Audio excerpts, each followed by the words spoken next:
নমস্কার, আপনারা দেখতে শুরু করেছেন পশ্চিমবাংলা এবং সীমাঞ্চলের fastest growing and most lovable digital platform News Today India. দক্ষিণ পশ্চিম মৌসুমী বায়ু এবং পশ্চিম অক্ষরেখার ওপর নিম্নচাপের কারণে এই মুহূর্তে উত্তরবঙ্গের বিভিন্ন প্রান্তে ভারী বৃষ্টির সম্ভাবনা, এমনটাই জানিয়েছিল উত্তরবঙ্গ বিশ্ববিদ্যালয়ের আবহাওয়া দপ্তর এবং উত্তরবঙ্গ কৃষি বিশ্ববিদ্যালয়। পাশাপাশি আলিপুর আবহাওয়া দপ্তর পক্ষ থেকে যে আপডেট পাওয়া যাচ্ছিল, উত্তরবঙ্গের সমস্ত জেলাতে এই নিম্নচাপের কারণে ভারী বৃষ্টির সম্ভাবনা রয়েছে। আপনাদের জানিয়ে দিই, এই মুহূর্তে আমরা রয়েছি ইসলামপুর থানার অন্তর্গত দাড়িভিট বাজার এলাকায়। আপনারা দেখতে পাচ্ছেন এই মুহূর্তে মুষলধারে বৃষ্টি শুরু হয়েছে বেশ কিছুক্ষণ আগেই। একদম বলা চলে দক্ষিণ পশ্চিম মৌসুমী বায়ুর প্রভাবে আকাশ কিন্তু একদম কালো ধূসর কালো বর্ণের হয়ে যায় এবং এই মুহূর্তে আপনারা দেখতে পাচ্ছেন যে প্রচুর পরিমাণে বৃষ্টি কিন্তু সংঘটিত হচ্ছে। এই মুহূর্তে যারা আমাদের সঙ্গে লাইভে যুক্ত হলেন তাদের কাছে আমরা অবশ্যই প্রত্যাশা করব আপনারা কমেন্ট করে আপনাদের এলাকার আবহাওয়ার কি পরিবর্তন সাধিত হচ্ছে, বিশেষ করে এই বর্ষাকালীন সময় বা শ্রাবণ ধারা, যে শ্রাবণ ধারার জন্য অন্ততপক্ষে কৃষকরা চাতক পাখির মতো অপেক্ষা করে থাকে। তাদের হচ্ছে ধান চাষের জন্য বা ধান্য রোপণের জন্য যে বৃষ্টির প্রয়োজন, সেই বৃষ্টি আপনাদের এলাকায় সংঘটিত হচ্ছে কিনা এক্সক্লুসিভ সেই চিত্র আপনারা দেখছেন এই মুহূর্তে নিউজ টুডে ইন্ডিয়াতে। আপনাদের জানানোর চেষ্টা করব দক্ষিণ পশ্চিম মৌসুমী বায়ুর কারণে সাধারণত উত্তরবঙ্গের পাহাড় এবং সমতলবর্তী এলাকা, সেই জায়গা এবং গাঙ্গেয় সমভূমি অঞ্চলে প্রচুর পরিমাণে বর্ষাকালীন বৃষ্টিপাত হয়। এবছর বর্ষা অনেকটা দিন 15 আগে ঢুকলেও সেই বর্ষা উত্তরবঙ্গে ধাবিত হওয়ার দিকে কিছুটা অন্তরায় বা বাধা হয়ে দাঁড়িয়েছিল।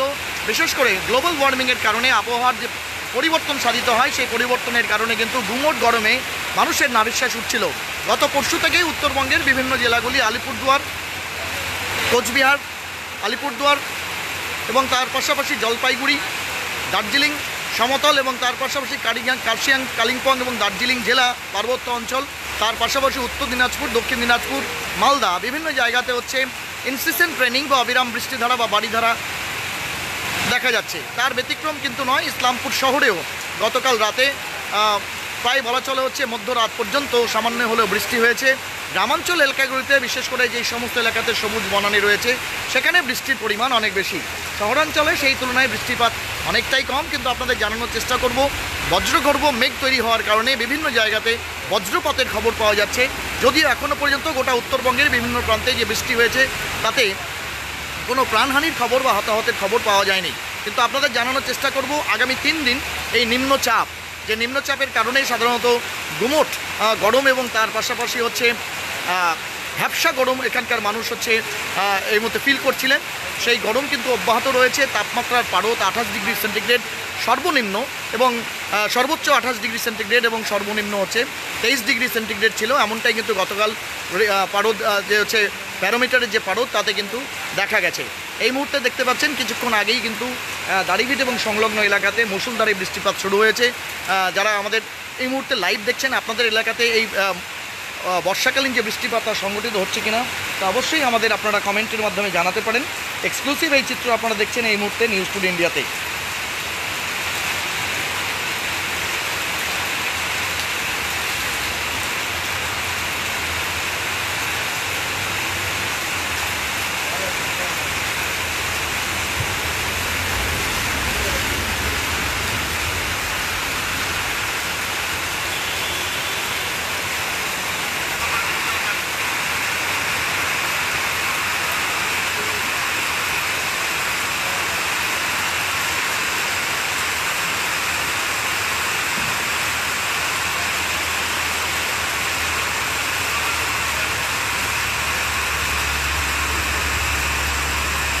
আমরা সাধারণত উত্তরবঙ্গের বৃষ্টিস্নাত যে চিত্র বিশেষ করে শ্রাবণ মাসে হচ্ছে আমরা পরিলক্ষিত করি বা দেখে থাকি, তারও ব্যতিক্রম এবার হয়নি। আপনাদের জানিয়ে দিই, বারংবার মেঘের গর্জন এবং বিভিন্ন জায়গায় বজ্রগর্ভ মেঘ তৈরি হওয়ার কারণে কিন্তু বজ্রপাতের সম্ভাবনা বা এমনটা আশঙ্কা রয়েছে এবং সেক্ষেত্রে অবশ্যই পশ্চিমবঙ্গ বিপর্যয় ব্যবস্থাপন দপ্তর তাদের পক্ষ থেকে যেমনটা বলা হয়েছে, বিশেষ করে যেই মুহূর্তে তীব্র গতিতে বৃষ্টিপাত হবে বা মেঘের গর্জন হবে সেই মুহূর্তে বা তার আগের মুহূর্তে অবশ্যই কোনো গাছগাছালির নিচে না দাঁড়ানো, কোনো অবশ্যই নিরাপদ স্থানে আপনাদের যাওয়া এবং সেই সময় যতটা পারা যায় বিভিন্ন যানবাহন, তা ছোটো গাড়ি হোক বা বড় গাড়ি, সেগুলো প্লাই না করাই ভালো। কোনো বিদ্যুৎ বাহিত তারের নিচে না দাঁড়ানোই ভালো, বা রাস্তায় কোথাও জল দাঁড়িয়ে থাকলে সেখানে কোনো বিদ্যুতের তার ছিঁড়ে গেলে অবশ্যই বিদ্যুৎ দপ্তরকে সে বিষয়ে অবগত করা এবং সেই এলাকার পাওয়ার কাট করবার জন্য কিন্তু বারবার বলা হচ্ছে। সবথেকে বড় কথা, এই ভ্যাপসা গরম এবং তার পাশাপাশি শ্রাবণ মাসের যে অবিরত বাড়িধারা তার কারণে কিন্তু সাপের উপদ্রব বিভিন্ন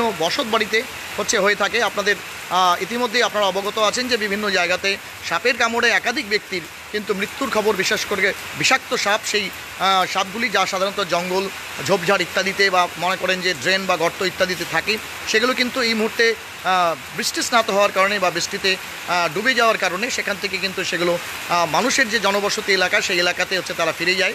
স্বাভাবিকভাবেই অবশ্যই যে সমস্ত স্থানগুলো ঘুটঘুটে অন্ধকার বা যে সমস্ত জায়গাগুলো একদম বলা চলে স্যাঁতস্যাঁতে এলাকা, সেই সমস্ত জায়গা বা যে সমস্ত জায়গায় আলোর সহাবস্থান যথেষ্ট নেই, সেই সমস্ত জায়গাতে অবশ্যই আলো সহকারে এবং সাবধানতার সঙ্গে পদার্পণ করা বা যাওয়া, এই সমস্ত বিষয়গুলো। কোথাও বহুদিন ধরে কোনো সামগ্রী আপনাদের রাখা থাকলে অবশ্যই সেখানে পর্যাপ্ত আলোর ব্যবস্থা করা, সাথে অবশ্যই হাতে টর্চ লাইট এবং সেই সঙ্গে লাঠি সহ অন্যান্য সামগ্রী যা নিঃসন্দেহে আপনাকে সাপের দংশন থেকে রক্ষা করতে পারে, সেই সমস্ত বিষয়গুলোকে অবশ্যই আপনারা অবলম্বন করবেন। এবং তার পাশাপাশি আপনাদের জানানোর চেষ্টা করব এই ভ্যাপসা গরম এবং তার ফলে যে তাপমাত্রার পারদ 28-29 ডিগ্রি সেন্টিগ্রেড থাকলেও তার ফিলিংস 36-37 ডিগ্রি, এবং তার পাশাপাশি নেয়ে ঘেমে একাকার হওয়ার ফলে কিন্তু শরীরে অবশ্যই যে বিষয়টা হয়ে থাকে সেটা যে ডিহাইড্রেশনের একটা সম্ভাবনা হয়ে থাকে। সেক্ষেত্রে প্রচুর পরিমাণে জল পান, মোসাম্বি থেকে শুরু করে ফলের রস ইত্যাদি সেবন করা এবং প্রচুর পরিমাণে ওআরএস খাওয়া, কারণ এই মুহূর্তে কিন্তু জলবাহিত রোগের এবং তার পাশাপাশি মশকবাহিত যে একাধিক রোগ, বিশেষ করে ডেঙ্গু এবং ম্যালেরিয়া ইত্যাদি হওয়ার প্রবল সম্ভাবনা রয়েছে।